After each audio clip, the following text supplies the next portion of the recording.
Hai, Assalamualaikum warahmatullahi wabarakatuh dan salam sejahtera. Selamat datang ke dalam persembahan forum kami. Okey, pada hari ini kami akan membincangkan tiga benda, iaitu konsep kejelasan dalam penulisan. Sebelum itu saya perkenalkan dulu rakan-rakan panelis saya. Okey, yang pertama, nama saya Niriwani Kristina binti Mat Jufri. Dan nama saya Nurizawati binti Supar. Nama saya Afan Karullah bin Zahar. Saya akan menceritakan tentang konsep kejelasan dalam penulisan akademik. Dan Kristina, Saya akan bercakap tentang struktur penulisan akademik. Dan saya akan bercakap tentang Kristina, sudah habis bercakap kan? Sudah. Dan saya akan bercerita tentang kebutuhan wacana, iaitu semantik, fonologi dan leksikon. baiklah, serta kita persilakan saudari Iza untuk bercakap tentang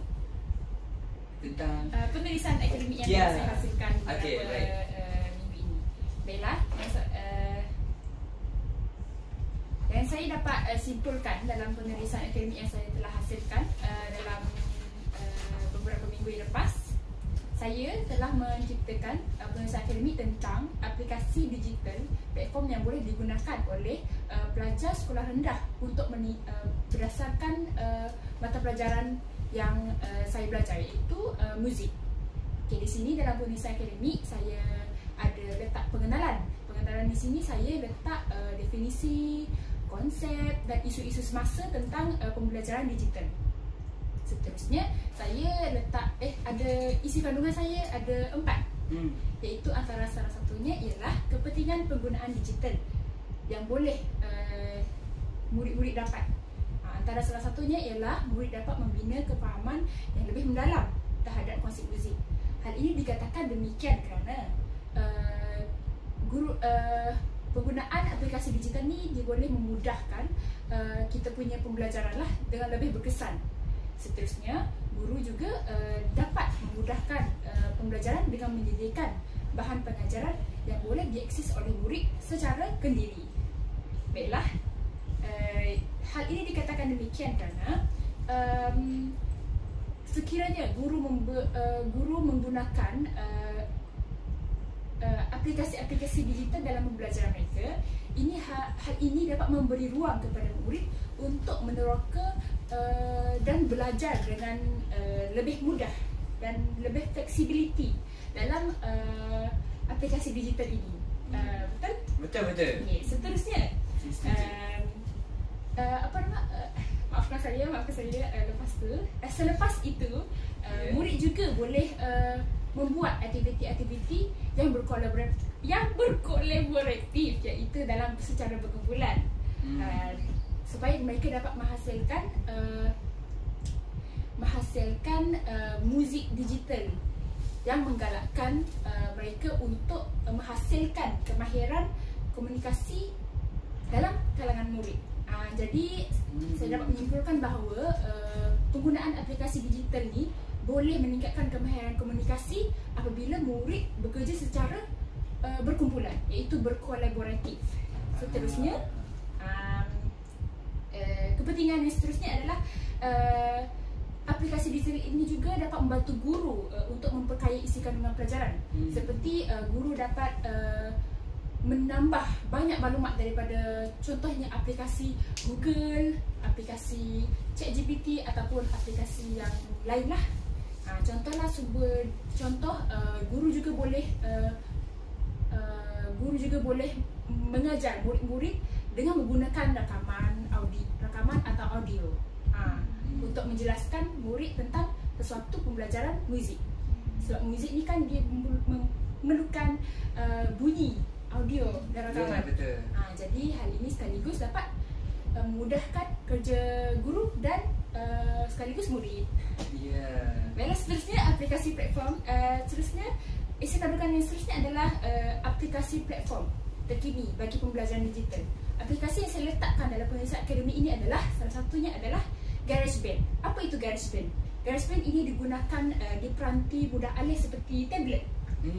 Jadi aplikasi GarageBand ni dapat mencipta muzik menggunakan pelbagai instrumen maya di situ.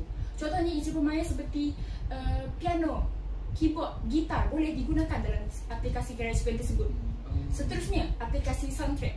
Jadi soundtrack ini adalah sejenis aplikasi yang boleh merakam dan menyunting dan mencipta muzik sendiri. Jadi kita boleh memberi ruang kepada murid-murid untuk mencipta muzik sendiri. Contohlah lagu Twinkle Twinkle Little Star. Begitu. Lepas tu selepas itu aplikasi Chrome Music Lab. Aplikasi ini membolehkan murid untuk meneroka konsep asas seperti melodi, dan ia sesuai untuk murid yang suka belajar secara hands on, secara menggunakan tangan. Faham. Seterusnya isi kandungan seterusnya adalah cabaran dalam pelaksanaan pembelajaran digital ini. Baiklah, setiap apa yang kita lakukan mesti ada cabaran, betul tidak? Ya, betul. Ya, betul. Jadi cabaran yang ada dalam pembelajaran digital ini adalah salah satunya adalah kekurangan kemudahan teknologi. Terutama maksud saya adalah kita tidak mempunyai kemudahan teknologi, terutamanya di kawasan sekolah pedalaman. Ya, betul tak? Betul. Ya, betul. Seperti internet, wifi, semua itu sangat sukar didapat di beberapa sekolah. Kecuali terutama sekali di luar bandar. Jadi hal ini menyukarkan untuk guru membuat sesi pembelajaran secara digital. Begitu. Jadi mereka sangat-sangat berfokus kepada pembelajaran secara bersemuka sahajalah, sebab ialah ada terhad. Seterusnya cabaran yang seterusnya adalah aktiviti yang perlu muzik ni dia perlu dia seronok apabila dibuat ketika bersemuka. Maksudnya ia praktikal. Maksudnya latihan-latihan praktikal seperti choir. Seronok bila dibuat bersemuka. Jadi susah kalau nak buat secara kalian. Betul. Cabarannya di situ. Betul. Jadi itulah antara cabarannya. Seterusnya ada juga murid tidak minat mempelajari bidang muzik. Itu adalah salah satu. Itu adalah isu-isu utamalah. Lepas tu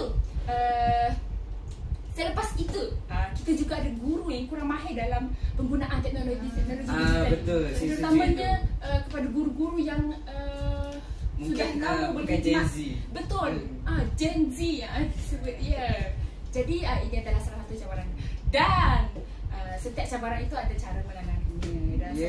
Betul. Menguraikan cara menanganinya. Apa cara dia? Kita tangani ini adalah isu pertama tadi adalah kemudahan teknologi kan. Betul. Jadi cara menanganinya adalah pihak kerajaan hendaklah tingkatkan akses kepada kemudahan teknologi. Betul. Seperti pihak kerajaan adalah memberi tablet. Memberikan tablet kepada setiap murid untuk apa? Isu dia tadi adalah untuk yang kurang bajet untuk alat-alat elektronik perantikan betul. kan. Untuk menggunakan aplikasi GarageBand ni tadi. Betul. Selepas itu akses internet mungkin. Yes, akses internet pihak kuasa juga perlu luaskan. Di kawasan-kawasan pedalaman. Betul. Menyediakan wifi percuma kepada sekolah-sekolah, staf sekolah, murid-murid untuk menggunakan peranti alih ni, peranti alih ni. Lepas tu selepas itu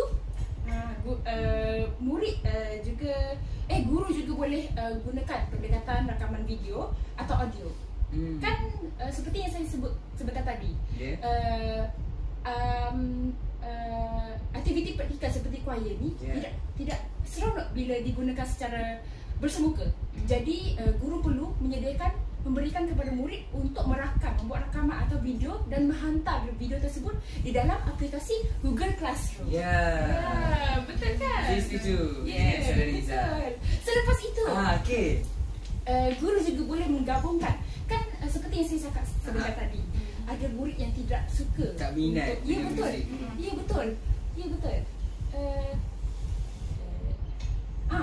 Guru perlu gabungkan elemen gamifikasi. Betul. Itu saja yang saya boleh simpulkan pemeriksaan minggu ini. Okey, terima kasih Saudara Iza. Saya rasa sangat bersetuju dengan semua isi-isi yang dikemukakan oleh Saudara Iza. Bagaimana dengan Saudara Riki, setuju dengan Saudara Iza? Ya, saya sangat setuju. Banyak juga isi dan juga pandangan yang diberikan. Mungkin ada juga pandangan daripada Saudara Riki yang mungkin Saudara Riki nak kongsikan bersama-sama dengan kami tentang pembelajaran digital ni. Semestinya ada. Jadi dalam penulisan akademik saya untuk tajuk kali ini, pada bahagian pengenalan ini, pembelajaran secara digital ni, saya letakkan semestinya definisi dan juga beberapa elemen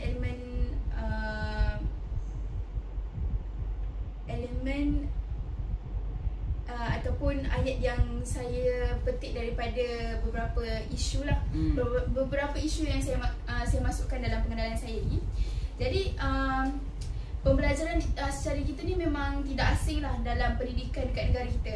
Jadi dua elemen yang saya ingin tekankan dalam pengenalan ini iaitu teknologi digital dan juga sumber digital. Jadi teknologi digital yang saya masukkan ialah seperti alat elektronik, sistem ataupun peranti dan sumber menjana, menyimpan ataupun memproses data. Manakala sumber digital ni pula dia merujuk kepada media sosial, permainan dalam talian, multimedia dan telefon berdalih. Itu yang saya ingin tekankan dalam pengenalan saya. Dan saya juga ada ambil kata-kata daripada Menteri Pendidikan kita iaitu Fadlina Siddiq yang mengatakan bahawa Malaysia ni sentiasa komited dalam meningkatkan kualiti pendidikan digital bersama masyarakat antarabangsa. Betul. Dan Malaysia telah melancarkan dasar pendidikan digital kebangsaan yang merupakan satu rangka kerja strategik yang bertujuan memperkukuhkan penggunaan teknologi digital dalam pendidikan. Itu antara yang saya letakkan dalam pengenalan saya. Jadi guru ni sebagai guru ni perlulah beraksi untuk memperkayakan pengajaran dengan aktiviti yang lebih menyeronokkan dan relevan. Jadi beberapa setelah itu beberapa isi kandungan yang saya ingin tekankan. Yang pertama adalah perisian muzik ni menjadi elemen yang dapat menarik minat murid mempelajari muzik. Apa yang saya maksudkan dengan perisian muzik lebih kurang juga dengan isi Saudara Iza sebentar tadi. Apa yang saya maksudkan adalah program komputer yang digunakan untuk pelbagai tujuan muzik seperti gubahan, rakaman, penyuntingan dan penstreaman yang kita boleh kata dah termasuk dalam digital audio workstation ataupun kita sebut sebagai DAW lah. Contohnya seperti PreSonus ke Studio One, perisian rakaman dan penyuntingan audio CapCut dan Wavepad. Itu antara yang saya boleh kata yang asas lah, yang mudah untuk kita yang tak berapa nak profesional untuk menggunakan perisian-perisian yang lebih tinggi dia punya ni kan. Jadi elemen-elemen muzik ni membolehkan seorang pendidik tu untuk mendedahkan mereka dalam mencipta muzik. Jadi CapCut yang seperti saya katakan tadi, CapCut, Wavepad dan sebagainya tu, guru-guru ni boleh mencipta muzik dan membantu untuk mendedahkan kepada murid-murid ni untuk mempelajari cara untuk gubah lagu ke, untuk melakukan rakaman, penyuntingan, penstreaman dan sebagainya tu. Jadi walaupun dengar kedengaran macam susah, macam mana kan, macam sebab tidak semua guru tahu cara untuk menggunakan DAW ataupun perisian-perisian muzik ini. Jadi cara guru untuk mendedahkan murid-murid untuk merakam audio, contohnya dari mikrofon, melakukan syutingan seperti memotong dan menambah kesan serta banyak lagi kegunaannya. Maksud saya di sini guru-guru ni boleh ambil perkara-perkara asas tersebut. Guru ni boleh mendedahkan murid-murid ni untuk mencuba untuk pada proses awal ni mungkin boleh menggunakan cara yang lebih mudah lah, maksudnya memotong ataupun menambah efek sedikit, merakam menggunakan mikrofon kan. Jadi murid-murid tu akan nampak macam pendidikan muzik ni satu perkara yang seronok dan menunjukkan ekspresi yang kreatif. Jadi ia telah menyediakan saluran baru kepada murid-murid ni untuk mencipta dan mempersembahkan karya masing-masing, karya murid masing-masing. Jadi akhirnya murid-murid ni akan tertarik untuk menggunakan alat ataupun bahan yang baru dalam kelas.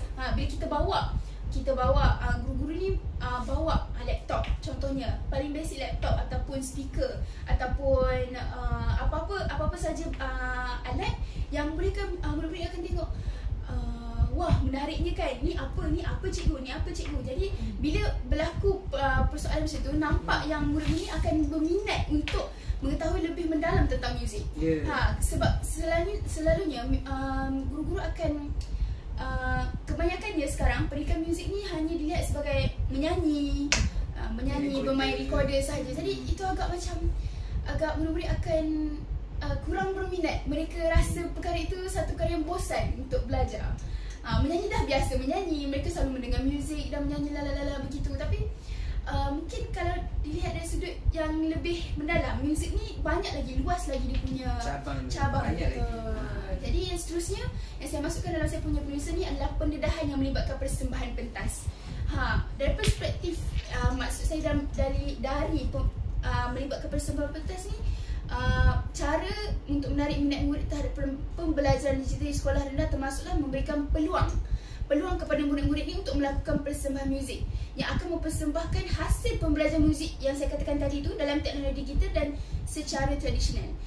Jadi sebagai contoh, dalam satu persembahan murid-murid boleh memerlukan persembahan menggunakan teknologi digital seperti audio ataupun bermain alat muzik di paparan skrin pentas.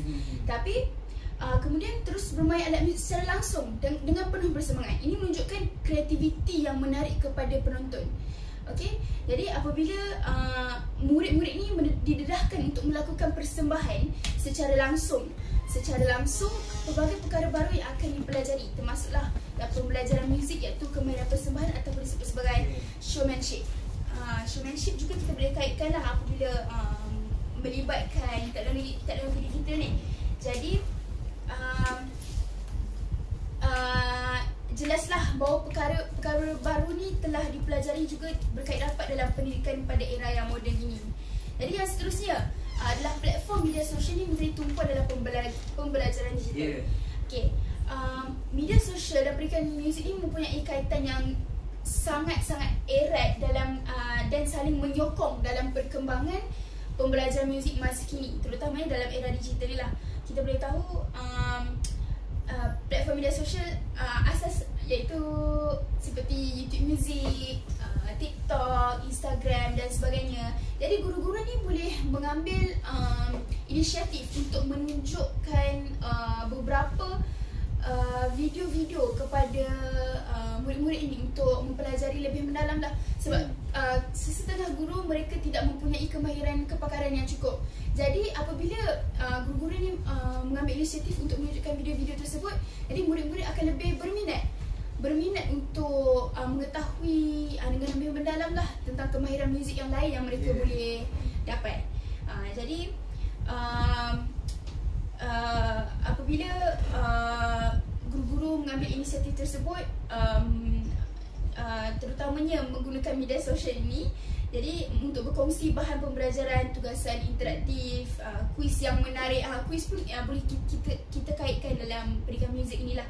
Jadi media sosial ni bukan sahaja dikatakan sebagai alat hiburan semata, tapi menjadi alat pendidikan yang sangat berkuasa dalam pendidikan muzik moden. Jadi itulah antara saya punya isi, antara saya punya yang ingin saya ketengahkan dalam saya punya penulisan kali ini. Itulah dia. Isi yang sangat benar. Saya bersetuju. Ya, betul. Dari Christina cerita tadi. Bagaimana? Saya pula. Okey, kalau pada pendapat saya dah pula tentang aplikasi pembelajaran digital dalam subjek pendidikan muzik ni kan. Okey, pada asasnya kelebihan pembelajaran digital ni bukan terletak pada teknologi dia sahaja, tapi macam mana kita guna, macam mana kita aplikasikan untuk ajar konsep subjek muzik dengan lebih mendalam. Sebagai contoh dekat sini saya ada sentuh tentang aplikasi pembelajaran digital dalam subjek pendidikan muzik, yang kita boleh gunakan semasa kita mengajar murid-murid kita di sekolah. Sebagai contoh, aplikasi pembelajaran alat muzik seperti Musician ataupun Simply Piano. Okey. Platform ini dia ada pembuatan beat atau simulasi orkestra interaktif yang merupakan aplikasi digital yang relevan. Jadi sehubungan itu, kesan aplikasi ini terhadap minat dan pembelajaran adalah signifikan. Ia menyediakan latihan bermain alat muzik kepada murid-murid yang menyukai permainan dengan maklum-malas serta-merta. Jadi contoh, kalau dalam kelas masa PDP, anak murid dengan guru sedang belajar, guru sedang mengajar anak murid keyboard sebagai contoh. Jadi anak murid tidak berasa cukup dengan masa PDP sahaja. Jadi sebagai contoh, aplikasi pembelajaran seperti Simply Piano ni dapat membantu murid-murid di dalam kelas untuk praktis, untuk mempraktikkan pembelajaran piano yang dia belajar dengan guru dia tadi di sekolah di rumah sendiri. Jadi dengan serta-merta dalam aplikasi tersebut akan menceritakan terus kepada murid-murid tersebut semasa mereka bermain piano seorang diri di rumah tanpa bantuan guru. Jadi sebenarnya aplikasi ini boleh membantulah guru-guru mengajar alat muzik kepada murid dengan lebih efisien dan mungkin lebih mudah kepada murid-murid tersebut. Itu pendapat saya tentang aplikasi digital dalam pendidikan muzik lah. Okey, jadi kan kita dah cerita tentang kita punya pendapat masing-masing tentang teknologi dalam pendidikan muzik. Okey, jadi sekarang kita nak cerita lah pula tentang Saudari Izzah punya ni apa? Saya punya keutamaan wacana dari betul. Dalam penulisan dalam penulisan Izzah, Saudari Izzah tentang apa? Izinkan saya bermula. Ya, dipersilakan. Di sini saya ingin mengutarakan penulisan akademik saya ini menggunakan keutuhan apa? Okey. Antara keutuhan yang pertama yang saya gunakan adalah keutuhan leksikal. Okey. Dalam isu, saya gunakan dalam isu cabaran dalam pelaksanaan pembelajaran digital. Contoh, keutuhan leksikal. Keutuhan leksikal yang saya gunakan adalah betul, leksikal. Jadi keutuhan leksikal di sini yang saya nak terangkan adalah penggunaan kosakata yang saling berkait. Seperti perkataan kemudahan teknologi dalam isu cabaran tersebut. Kemudahan teknologi, alat elektronik, aplikasi digunakan untuk merujuk kepada aspek teknik pembelajaran. Jadi perkataan-perkataan ini mempunyai maksud yang sama, tapi jenis perkataan yang lain. Seperti kemudahan teknologi dan alat elektronik adalah perkataan yang sama, betul? Ya, betul. Jadi saya menggunakan perkataan yang berbeza supaya tiada pengulangan perkataan yang sama di situ. Supaya lebih mendalam maksud dia. Tapi maksud yang sama di situ. Jadi itu adalah wacana leksikal yang saya gunakan. Seterusnya wacana leksikal yang seterusnya adalah pengulangan istilah utama. Seperti istilah seperti pembelajaran digital, muzik, murid dan guru. Pengulangan ini membantu untuk mengekalkan fokus dan memperkukuh tema. Saya maksudnya penulisan itu masih berada dalam tema dengan menggunakan kata-kata yang berkaitan seperti muzik, murid dan guru, pembelajaran digital itu semua berdasarkan tema, betul? Aplikasi digital yang boleh digunakan dalam pembelajaran muzik. Seterusnya keutuhan yang seterusnya adalah keutuhan semantik. Jadi keutuhan semantik yang saya gunakan ialah dalam isu kepentingan pendekatan digital. Yang pertama adalah wacana semantik, kesinambungan makna dan fokus tema. Di perengan yang pertama, saya bermula dengan definisi teknologi pendidikan menurut Yusuf Hashim 1997. Ya, benda penting dalam lalu perengan ini terus berkembang dengan kepentingan pendekatan digital. Jadi setiap ayat ini mempunyai sokongan idea utama. Di situlah kita nampak wacana semantik itu ada dalam perenggan kepentingan pendekatan digital ini. Baik, terima kasih Saudari Izzah. Saya setuju dengan semua contoh keutuhan yang Saudari Izzah berikan. Okey, bagaimana pula dengan Saudari Christina tentang struktur penulisan akademik? Ya, struktur penulisan akademik ini seperti yang pertama, kita haruslah ada pengenalan topik ni. Dia membicarakan struktur penulisan akademik yang merangkumi organisasi kandungan, format penulisan iaitu pengenalan, kandungan dan dan kesimpulan, dan juga kaedah penulisan yang merangkumi penulisan akademik, artikel ilmiah dan laporan. Jadi berdasarkan format penulisan iaitu pengenalan, seperti yang saya ulaskan sebentar tadi tentang penulisan akademik saya itu, iaitu pada bahagian pengenalan tu saya meletakkan definisi dan juga isu-isu yang berkaitan yang saya boleh kaitkanlah dengan kita punya topik. Dan seterusnya adalah kandungan. Kandungan ni dalam kandungan ini kita akan letakkan kandungan ataupun isi yang kita nak ketengahkan, yang kita ingin ketengahkan berdasarkan topik lah. Jadi yang terakhir adalah kesimpulan. Kesimpulan ini maksudnya yang merangkumi segala apa yang kita ulaskan lah, yang kita telah tuliskan. Jadi kaedah penulisan juga seterusnya adalah format penulisan. Format penulisan ni bermaksud gaya ataupun susunan sesuatu rancangan penulisan saya tu. Jadi format penulisan ni dia dalam menyediakan hasil penulisan mengikut suatu format supaya lebih tersusun. Jadi isi kandungan yang saya tuliskan itu haruslah berkait rapat dan lebih tersusun agar pembaca dapat memahami apa yang ingin saya sampaikan lah. Dan saya rasa itu saja untuk saya punya bahagian dalam struktur penulisan akademik. Baik, terima kasih Saudara Kis. Okey, struktur penulisan akademik sudah. Kita wacana pun sudah. Okey, sekarang kita cakap tentang konsep kejelasan pula dalam penulisan. Okey, pada pendapat saya, konsep kejelasan ni adalah elemen yang paling penting dalam kita menghasilkan penulisan. Kenapa?